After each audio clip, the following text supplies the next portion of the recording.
load shedding lasts for days, a country where there is judicial incompetence, military interference in politics, where the rule of law and access to medication and basic medical care is non-existent. This is what a failed state looks like. South Sudan, Yemen, Syria are but a few examples. We were very close to this, but this man, our father, is one of the few courageous and honest souls that saved our beautiful country and its people from the brink of collapse. My father, Pravin Gordhan, his eldest brother, Maniklal, and his baby sister, Shanta. My dad, or Daddy-o, as I called him, grew up in a humble home. As a child, my grandmother used to read him stories from the Bhagavad Gita. This was one of his first memories of feeling triggered in his early life to fight against injustices. You know him as the activist, the freedom fighter, the civil servant, and liberator. But today I would like to take you through a journey with me, a journey through the life of Pravin Gordhan and his struggle for freedom, seen through the eyes of a child. For through the eyes of a child, we see the world as it should be. The journey begins in 1977. I was born to Pravin and Pravina, into a family of freedom fighters.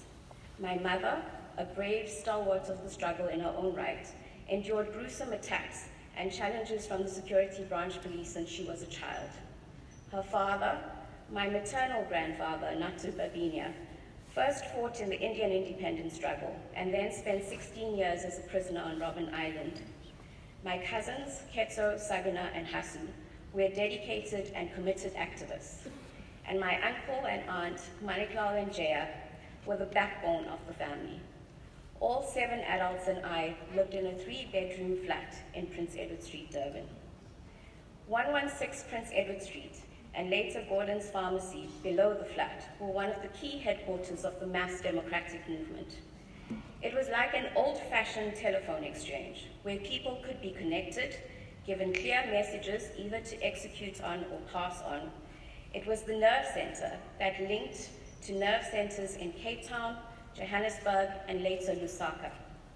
Even under banning orders, it still operated effectively as a communication hub.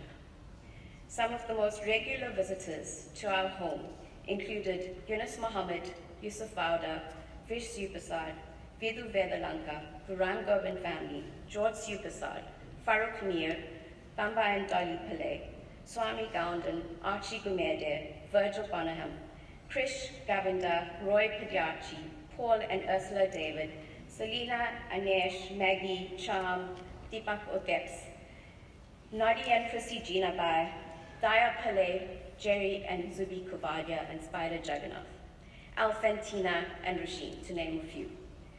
These are activists who collectively made things happen, and the community that supported my dad, our family and each other through the tyranny of the apartheid state. Thanks to all of these courageous souls, I had many godmothers and godfathers, many of whom I am still very close to today. A story that is often told and which speaks to the type of relationships that existed at the time is the process of selecting a name for me. I was without a name for a few months when I was born, and it was put to a group of activists to democratically select a name for me. Yunus Mohammed, Jerry, and Zubi named me Anisa, which means a pleasant companion. My dad then built on this and named me Anisha, meaning a new dawn or without darkness. I'm still known and saved on Auntie Zubi's phone as Anisa to this day. The activity at our flat in Prince Edward Street brought significant attention from the security establishment. As a child, I remember raids in the early hours of the morning, tapped telephones, and constant monitoring of our household. During my years as a baby and a toddler, my mother would hide secret documents in my nappy